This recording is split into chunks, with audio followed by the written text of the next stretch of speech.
አባቴ ገዳም ቦታ ነው የሚኖረው እኔን ማሳከም አይችልም እና ለኔ ብሎ ተሰቃየ።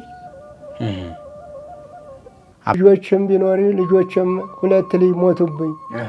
አሁን የመጨረሻ ልጅ ይች ነበረች። እኔም በዚያ ይችም ታማሚ ሆነችብኝ። ደብረ ሊባኖስ ገዳም መልኩሻ ደብረ ሊባኖስ አልቀረኝም ታመጣ ተስውሯ ማርያም ታርሴማ ቅድስት ታቡነ ተክለ ሃይማኖት የስንቱን ጠበል መድኃኔዓለም ጠበል ያልፈተሽኳት የለም። ጠበሉን ሁሉ እግዚአብሔርንም አስጨንቄዋለሁ፣ እመብርሃንንም አስቸግሬያታለሁ። እንግዲህ የምታከምበት ገንዘብ የለንም። እነሱ የጠየቁን እኛ የምንችለው አይደለም ገንዘቡ። ምን ያክል ብር ጠየቋችሁ? ለሰርጀሪ ብቻ 975,000 ብር ጠየቁ። በማዘል ዘሉልኝ እያልኩ አፋፍ ድረስ ይዋጡልኛል። ወዲያ ወደነባ እያሳከምኩ አሁን የሷ ጉዳይ ደብረ ሊባኖስ ገዳም መቀመጥ አልቻልኩ። እኔም ሰውነቴ ደከመ፣ አይኔቴ አይልሞትብኝ ነው። ኦ ፍጡነ ረድኤት ሩፀተ ነፋስ አውሎ ለዘይጼዋ ከበተወክሎ ጊዮርጊስ ቅረብ ለምህረት ወለተሳ። በስመ አብ ወወልድ ወመንፈስ ቅዱስ አሐዱ አምላክ አሜን። ሰላም በሀገር ውስጥና ከሀገር ውጭ የምትገኙ ውድ ኦርቶዶክሳውያን እንደምን አላችሁ? በያላችሁበት ሀገር ሰዓትና ዘመን አቆጣጠር የክርስቶስ ሰላምና ፍቅር ይብዛላችሁ። እኛ ደህና ነን፣ እግዚአብሔር ይመስገን። ሁል ጊዜ በዶርቃ ሚዲያ ለእናንተ ይጠቅማል ይበጃል ያልነውን የተለያዩ መንፈሳዊ ፕሮግራሞች ይዘን እንመጣለን።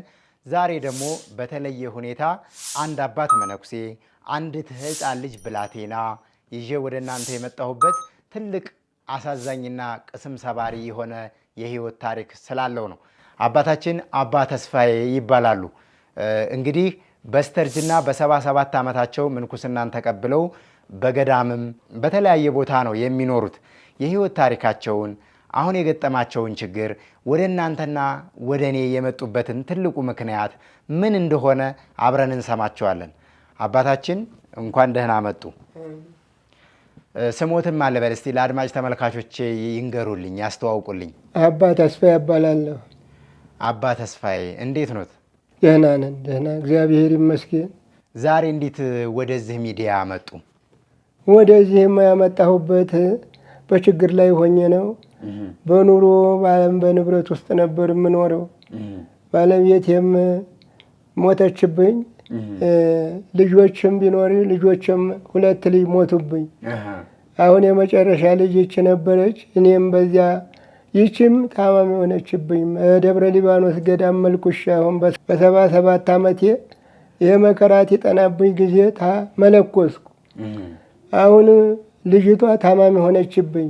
የማችልበት ማሳከሚያ የለኝ። ቆላ መሬት ነው። ተቆላ መሬት እዘሉልኝ እያልኩ ደጋ ድረስ ሰው ዘመድ እየለመንኩ እያዘሉልኝ እየወጣች በደነባ ሆስፒታል እያሳከምኳት ነበር። አሁን በሕክምናውም እንዲህ ያለ በሽታ ለሕይወቷ የሚያሰጋት የማይቻል ስለሆነ በገንዘብም ማልችለው ስለሆነ የሚረዳ ሕክምና የሚያክም ፈልጋቸው አሳክሟት አሉ። አሁን እንደው እመቤታችን እንደው በፈቃዷ አሁን ቢሸግረኝ እንደዚህ ነው ቢሉኝ ወደዚህ ይኸው ልመና ለምናለሁ ከእመቤታችን ጋር። አሁን ትጦረኛለህ ብዬ ይች ነበረች ደግሞ ሕይወቴ እንዳለ እሷ እንዳትሞትብኝ እንደው እርዱኝ እያልኩ ነው የምለምነው። ስለመብርሃን እያልኩ ስለ በዛይት ዓለም እያልኩ ነው። እርዱና ድኑልኝ ይችን እንኳ እያልኩ ነው። የማሳክምበት አቅም የለኝ፣ የሚረዳ ወገን የለኝ። ስለዚህ ነው አሁን የማስቸግረው። ባለው እንደው የእግዚአብሔር ወዳጅ የሆነ ያድንልኝ። ለእርሶ ይቺ ልጅዎት ነች? ልጆት ነች? የመጨረሻ ልጅ ነች። ይች ነች። ማንኛውንም ይዛ ውሃ እንኳ የምታምሰ ብዬ ነበር የጓጓሁት። አሁን በሽታዋ እየጠነከረ ሄደ። የማይቻል ሆነ። በዘመድ ምንድን ነው በሽታው አባ? የልብ ድካም ነው ይላሉ። ምኑን አዋለሁ ብቻ በኪኒኒ ነው። የልብ ድካም ነው ይላሉ። በፊትማ ልቤን ትላለች። በያኪሙ ያራምዳት ምን ያለ መኪና ይገባው እኔ ያለው ሀገሩን በማዘል ዘሉልኝ እያልኩ አፋፍ ድረስ ይዋጡልኛል። ወዲያ ወደ እነባ እያሳከምኩ አሁን የእሷ ጉዳይ ደብረ ሊባኖስ ገዳም መቀመጥ አልቻልኩ። እኔም ሰውነቴ ደከመ፣ አይኔት ልሞትብኝ ነው። እንደው ስለመብርሃን ብላችሁ አድኑልኝ ብዬ ነው የምለምነው። እርስዎ በትዳር ተወስነው ከትዳር አጋሮት ልጆችን አፍርተው በስተርጅና ነው የመነኮሱት? አዎ ጨርሼ በስተርጅና እናታቸውም ልጆችም ሲሞቱ መለኮስ ይችም ታመመችብኝ። ስንት ልጆች አሉት በጠቅላላ? ምን አሉ ልጆቹ? አንድ 5 ነበሩ፣ አንዷ ነች። ሌሎቹ ምንም የሚችሉ አይደሉም። እንደው በእናታቸውና በእህታቸው በወንድማቸው ሞት የትም እንደው ወዲህ እያሉ ምንም መፍትሄ አላገኙም፣ ተባነኑ። ምንም እርሶ ታዲያ መሬት፣ ከብት፣ ቤት የተለያየ ድሮ ያቆዩት ቅርስ ይዞታ የሉትም? ሸጦ ይችን ለማሳከም አይ ምን አለ በመከራ ለቁርባንም አልበቃ። መሬቱ ቢኖር ያው ለሷ ማሳከሚያ አንድ ማሳብን ተሸጠች፣ እስካሁን ድረስ ታከመችባት። ምንም የለ። ምን አለ ቢኖረኝማ አድናት አልነበረም። እርሶ የመነኮሱት በስንት ዓመቶት ነው? በ77 ዓመቴ ነው። የት ነው የመነኮሱት? ደብረ ሊባኖስ። እንዴት ነበር የድሮ ህይወቱ? እንደው ልጆቹትን እንዴት ነው ያሳደጓቸው? በደህና በተድላ ነበር፣ በጥሩ ነበር ያሳደግኳቸው። እጫፉ ላይ መከራውም አጠቃኝ፣ እናታቸውም ሞተችብኝ፣ ልጆችም ሞቱ። እኔም ይችም ደግሞ ታመመችብኝ። በየመንገዱ እያለቀስኩ ይችን አሁን ይኸው እንዴት ልቻለው? አሳከሚያ ደግሞ ይችን እንኳ ብዬ ነው ወደ እናንተ የምጮኸው። ወደ እንደው የኢትዮጵያ አምላክ ይረዳይ ብዬ ነው የምለምነው። መልካም። እሺ እህቴ ስምሽን ማለበል? ስሜ ሙሉመቤት። ሙሉመቤት የእሳቸው ምንድን ነሽ? ልጃቸው። ስንተኛ ልጃቸው ነሽ? የመጨረሻ ልጃቸው ነኝ። ዛሬ አሁን ወደዚህ እሳቸው ይዘውሽ ሲመጡ ምን ብለው ነው ይዘውሽ የመጡት? ለምን እንደመጣሽ ታውቂያለሽ? ለምን እንደመጣው አውቃለሁ። የምታከምበት ብር የለንም፣ ለዛ ነው። ምንሽን ነው የሚያምሽ? ልቤን ነው የሚያመኝ። ምንድን ነው ልብሽን? በሕክምና ምንድን ነው ተባልሽ? መጀመሪያ እንደ ሲጀምረኝ ዳገት መሄድ አልችልም። በቃ እየደከመ መጣ መንገድ ሲሄድ። ከዛንን ሕክምና ቦታ ይዘውን ሲሄዱ ልቧን ነው አሉ። ከዛን እዚህ ለሕክምና ሌላ ቦታ ሄጄ ስታይ በቃ ልቧ የመጨረሻ ደረጃ ላይ ነው ያለው እና መሰራት አለበት አሉ። የልብ ምንድን ነው ተባልሽ? የልብ ቫልቮቹ ደም ያፈሳሉ። በስንት ዓመትሽ እያለሽ ነው የታመምሽው? ቆይቷል። 7 ዓመት ምናምን ሆኗል መድኃኒት መውሰድ ከጀመርኩ። መድኃኒት መውሰድ ከጀመርሽ? አዎ። መድኃኒቱ ምንድን ነው? ክኒኒ ነው መርፌ ነው? በፊት መርፌም ነበረው እና በቃ መጨረሻ ደረጃ ላይ ስለደረሰ መርፌው ምንም አይሰራልሽም፣ ዝም ብሎ መድኃኒቱን ወሰጂ እስከሚሰራልሽ ድረስ አሉኝና መድኃኒት ነው የምወስደው። መድኃኒቱን እየወሰድሽ ህመሙ ይተውሻል፣ ያስታግስሻል ወይም በመድኃኒቱ ላይ የሚያምሻል? ያመኛል በመድኃኒቱ ላይ። ለምሳሌ አሁን ምን ስትሰሪ ነው የሚያምሽ? በቃ ምንም መንቀሳቀስ አልችልም። ትምህርት ቤት ደርሼ በግድ ነው የምመለሰው። ስንተኛ ክፍል ነሽ? 5ኛ ክፍል። የት ነው የምትማሪው? ደነባ ትምህርት ቤት። ደነባ ሰሜን ሸዋ። እሺ ህክምና ክትትል የምታደርጊውስ? እዛው ደነባ ነው የማደርገው። ደነባ ሆስፒታል? አዎ። መጀመሪያ ምርመራ የተደረገልሽ እዛ ነው እዚህ ነው? እዛ ነው። ወደዚህ ታዲያ እንዴት መጣሽ ወደ አዲስ አበባ? እዛ መጀመሪያ ክትትል ነበረኝ እና አተራሳው እንዳሳዩት ብለው ደብረ ብርሃን ስንሄድ ደብረ ብርሃን አተራሳው እንድስታይ በቃ መሰራት አለበት የመጨረሻ ደረጃ ላይ ደርሷል አሉ እና ከዛን ሰማንና ታዝማ የሚባለው ሆስፒታል ሄድን። እዛ ስንሄድ በቃ መሰራት አለበት አሉንና ተተሰራላት ጤነኛ መሆን ትችላለች። ታዲያ ለምን አልሰሩልሽም? እኛ የምታከምበት ገንዘብ የለንም። እነሱ የጠየቁን እኛ የምንችለው አይደለም ገንዘቡ። ምን ያክል ብር ጠየቋችሁ? ለሰርጀሪ ብቻ 975,000 ብር ጠየቁን። ከዛ ሆስፒታል የጻፉላችሁ ማስረጃ ሪፈር ወረቀት አለ? አዎ። አሁን አንቺ ስንት አመትሽ ነው? እኔ 16 አመቴ ነው። የአባትሽ የመጨረሻ ልጅ ነሽ? እናትሽን ታውቂያቸዋለሽ? አዎ። በስንት አመትሽ ነው የሞቱብሽ? በ12 እንደዛ ነው። ትምህርት አሁን ስንተኛ ክፍል ነሽ? 5ኛ ክላስ ነኝ እና በቃ እኔ ትምህርቴን መማር አልቻልኩም። በቃ ይነሳብኛል ሌሊት በቃ ሐኪም ቤት ሄጄ ኦክሲጅን ተደርጎልኝ ነው በቃ። ያምሻል ሌሊት? አዎ በጣም ይመታል። ከዛን ኦክሲጅን ሲደረግልኝ ነው የሚቆምልኝ፣ አለዛ አይቆምም በቃ። ጠበል ይዘውሽ ሄደው አያውቁም? ጸበል ሄጄ ነበረ። የት ሄደሻል? ስውሯ ማርያም ሄጃለሁ። እሺ ሌላ ቦታስ? ሌላ ቦታ ሄጃለሁ። ለውጥ አላገኘሽበትም? አዎ ለውጥ አላገኘሁበትም። አሁን ተምረሽ ስታድጊ ምን መሆን ነው የምትፈልጊው? ዶክተር መሆን እፈልጋለሁ። አይዞሽ፣ እግዚአብሔር ከወደደና ከፈቀደ ሁሉ ነገር ይሆናል። ይህንን የሚያዩ እህቶች ወንድሞች አቅማቸው የፈቀደውን ያግዙሻል። አሁን በዚህ ሰዓት በጣም የሚያሳዝንሽ ምንድን ነው? በቃ አባቴ ገዳም ቦታ ነው የሚኖረው፣ እኔን ማሳከም አይችልም እና ለኔ ብሎ ተሰቃይ። አባትሽ ሁልጊዜ አንቺን ይጠይቁሻል? አዎ። ሌላ እህት ወንድም ቤተሰብ የሚረዳሽ የሚያግዝሽ ሰው የለም? አባንም የሚረዳቸው ማንም የለም።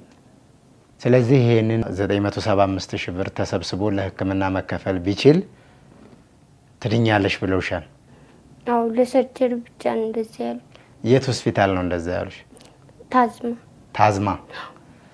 እሺ አባታችን ምን ይላሉ አሁን? ምን እናድርግ? እንግዲህ እሱማ ተመብርሃን ጋር ብታድኑልኝ ብዬ ነው። ሌሎቹን አጣው አቅም የለ ከእግዚአብሔር ጋር ብላችሁ ትምህርቷን ትታ እርሶ ወደሚኖሩበት ወደ ገዳም ይዘዋት ለመሄድ አልሞከሩም? በጠበል በእምነት በተለያዩ በመንፈሳዊ ሕክምናዎች መንፈሳዊ ሕክምና የሚባሉት እንግዲህ ቤተ ክርስቲያናችን በምትሰጠው አገልግሎት በጠበል በመስቀል መታሸት በቅዱሳኑ ቃል ኪዳን በገድል መዳሰስ ቅባ ቅዱስ መቀባት እነዚህን ነገሮች በገዳም አባቶች ከርሶ በበረቱ ረጅም ጊዜ ገዳም በኖሩ አባቶች እንደው አላጸለዩላትም? አልሞከሩም? ይሄንን ኧረ ተሞክሯል። አስሞክሬያለሁ። ተእግዚአብሔር መቼስ ተእግዚአብሔር ጋራ ብዬ ነው እናንተን እማደክመው። ደብረ ሊባኖስ አልቀረኝም ታመጣ ተስውሯ ማርያም ታርሴማ ቅድስት ታቡነ ተክለ ሃይማኖት የስንቱን ጠበል መድኃኔዓለም ጠበል ያልፈተሽኳት የለም። ጠበሉን ሁሉ እግዚአብሔርንም አስጨንቄዋለሁ፣ እመብርሃንንም አስቸግሬያታለሁ። እንግዲህ ፍቃዷን እናንተን ደግሞ እናንተን አዳኝ አድርጋ ብታድኑልኝ ብዬ ነው። እንዳውችን ህፃን እንደው ደግሞ ህይወቴ እንዳለ እንዳሞትብኝ ብዬ ነው። ስለዚህ ነው የማሳዝነው። እርሱ አሁን እንደው እስካሁን ካሳለፉት ውጣ ውረድ አሁን ላይ የሚያስጨንቆት ምንድን ነው? አሁን ላይ የሚያስጨንቀኝማ ይህችው ብዬ ብቻ ነው። ጫፉ ላይ የመጣብኝ መከራውንም እግዚአብሔር ፍቃድ ፈጠረ ወሰደ።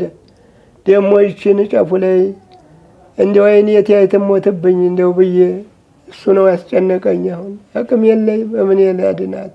ስለዚህ በመላው ዓለም ሆነው ይሄንን ሚዲያ ለሚከታተሉ ሰዎች ምንድን ነው መልእክቶት?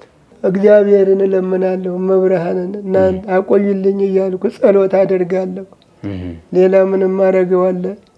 አምላኬን መለመን ነው፣ ጸሎት አደርጋለሁ። ይሁን እሺ፣ አባታችን ትድናለች። እግዚአብሔር ወዶና ፈቅዶ ይህንን ፕሮግራም የሚከታተሉ እህቶች ወንድሞች የሚችሉትን እንዲያደርጉ እኔም መልእክት አስተላልፋለሁ። ከምንም በላይ ጸሎት ይበልጣልና እርሶ በሚዞሩበት በሚሄዱበት ገዳም ላይ በርትተው ይጸልዩ። እሺ እሺ፣ ኧረ እጸልያለሁ። የት ገዳም ሄደዋል እስካሁን? እኔ ግሸን ነው ያልሄድኩበት፣ ደብረ ሊባኖስ ነው፣ ወንቅሸት ገብርኤል ነው። ከስንቱም ጋር ሄጃለሁ። አይዞት በቃ አባታችን እግዚአብሔር መሐሪ ነው፣ ያድናታል። ሰዎች ደግሞ የሚችሉትን ያደርጋሉ። እሺ እኔም በሌላ ጊዜ እስቲ እጠይቃታለሁ። እሺ እንደ እግዚአብሔር መልካም ፈቃድ እንግዲህ ዛሬ እሷም የቻለችውን እርሶም የቻሉትን ለሕዝበ ክርስቲያኑ አስተላልፈዋል። ይህንን አይተው ደግሞ እህቶች ወንድሞች የሚችሉትን ያደርጋሉ። ሰላም ሁኑ። አሜን አሜን። እግዚአብሔር ያቆይልን። አሜን። እመብርሃን ተነ ልጇ ትጠብቅልን። አሜን። እናንተንም ለርስተ መንግስተ ሰማያት ያብቃልኝ። አሜን። አባታችን የተከበራችሁ አድማጭ ተመልካቾቻችን ዛሬ እንግዲህ ከአባታችን ከአባ ተስፋዬ ጋር ከዚች ከህፃን ብላቴና ጋር የነበረን ቆይታ ይሄን ይመስል ነበረ። በቆይታችን ታዲያ ሰው መናገር የሚችለው እግዚአብሔር እንደፈቀደለትና እርሱም ደግሞ በተሰጠው ጸጋ መናገር በሚችለው ልክ ነው። ይቺ ህፃን ልጅ ህመሟን በህመሟ ልክም ባይሆን መናገር በምትችለው ልክ ገልጻልናለች። የልብ ኬዝ በጣም ከባድ ነው። በዚህ ህመም ውስጥ ያላችሁና ታማችሁ የምታውቁ ሰዎች ታውቁታላችሁ። አባታችን ደግሞ በትዳር ተወስኜ 6 ልጆችን አፍርቼ እኖር ነበረ። ከ6ቱ ልጆቼ 2ቱ ልጆቼና ባለቤቴ በመከራ ተለዩኝ። የልጆቼና የባለቤቴ መከራ ሲያሳዝነኝ በስተርጅና ደግሞ የመጨረሻ ልጄ ውሃ ታጠጣኛለች፣ ትጦረኛለች፣ ትላላከኛለች ብዬ ያሰብኳት ልጄ ታመመችብኝ። ገዳምን ቦታ ተቀምጬ መጸለይ አልቻልኩም። የእሷ ጉዳይ ያሳስበኛል። በሕይወት እያለሁ ልጄ በሞት እንዳትለይ ይፈራለሁ። እባካችሁ ይህንን ሚዲያ የምትከታተሉ በመላው ዓለም ያላችሁ ኢትዮጵያውያን እርዱኝ፣ አግዙኝ እያሉ ነው። ልጅቷ በአንደበቷ እንደነገረችን ለሕክምና የተጠየቀችው 975 ሺህ ብር ለሰርጀሪ ብቻ ተጠይቄያለሁ። ስራ አያሰራኝም፣ ትምህርት ለመማር ያስቸግረኛል፣ ከአቅሜ በላይ የሆነ ህመም ነው የጣለብኝ። በገዳምም በጠበልም በተለያየ ቦታ እስካሁን ለኔ መድኃኒት አላገኘሁም እያለች ነው።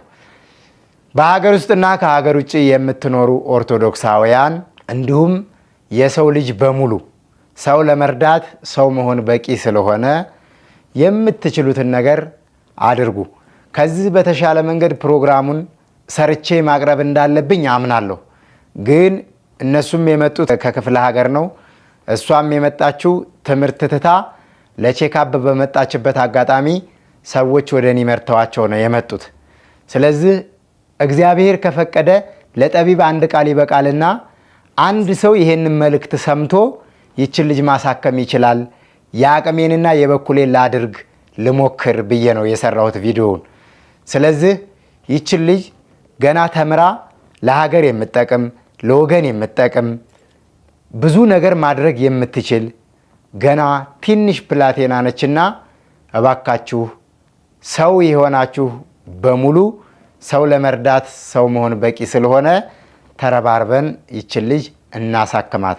አባታችንም በገዳም በበዓት ተወስነው እንዲጸልዩ በጸሎት እንዲያግዙን እናድርግ።